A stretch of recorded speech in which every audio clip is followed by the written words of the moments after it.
தயிர் வந்து ஒரு அற்புதமான ஒரு உணவு. மனுஷனுக்கும் சரி, நாய்க்கும் சரி. தயிர் ஏன் நல்லது அப்படின்னா, தயிரில் ப்ரோபயாட்டிக்ஸ், பாலில் தங்குற பாக்டீரியா தான் பாலை வந்து தயிராக மாற்றுது.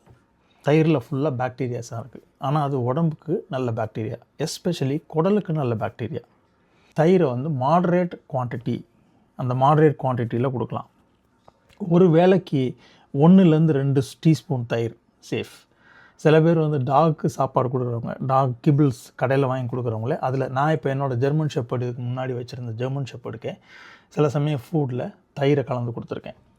அது வந்து அதோட கட் பாக்டீரியான்னு சொல்கிறது, வயிற்றுக்குள்ளே வளர வேண்டிய முக்கியமான பாக்டீரியாக்கள் நேராக கொண்டு போய் கொடுக்கும். அதில் அது செரிமானத்துக்கு ரொம்ப உதவும்.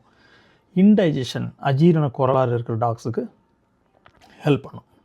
முக்கியமாக இம்யூனிட்டி, உடம்புடைய எதிர்ப்பு சக்தியை அது பூஸ்டப் பண்ணும். இன்னும் ஒரு சின்ன குறிப்பு இந்த தயிரை பற்றி சொல்லும்போது, ஒருவேளை உங்கள் டாக்கு வேறு ஏதாவது ஒரு உடம்புல பிரச்சனை வந்து உங்கள் வெட்டினரியன் ஆன்டிபயோட்டிக்ஸ் ஏதாவது கொடுத்துருந்தாரு அப்படின்னா, அந்த ஆன்டிபயோட்டிக் கொடுக்கும்போது ஆன்டிபயோட்டிக்கோட பிரச்சனை என்னென்னா, உடம்புல இருக்க கெட்ட பாக்டீரியாவை கொள்றதுக்கு தான் ஆன்டிபயோட்டிக் கொடுக்குறது.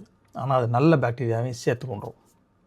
அந்த நல்ல பாக்டீரியாவை சேர்த்து கொள்ளும்போது வயிற்றுக்குள்ளே இருக்கிற நமக்கு உடம்புக்கு குடலுக்குள்ளே இருக்கிற நல்ல பாக்டீரியாஸ் இல்லைன்னா அது செரிமானமும் சரியாக இல்லாமல், இப்போ நம்ம ஊரில் மனுஷங்களே நம்ம ஆன்டிபயோட்டிக்காக சாப்பிடும்போது வயிற்றில் புண்ணு வருது, வாயில் புண்ணு வருதுன்னு சொல்லுவாங்கள்ல, அது காரணம் என்ன அப்படின்னா அந்த பாக்டீரியாஸ் ஃபுல்லாக அழியிறது, இல்லைன்னா அதிகமான அளவில் அழியிறது.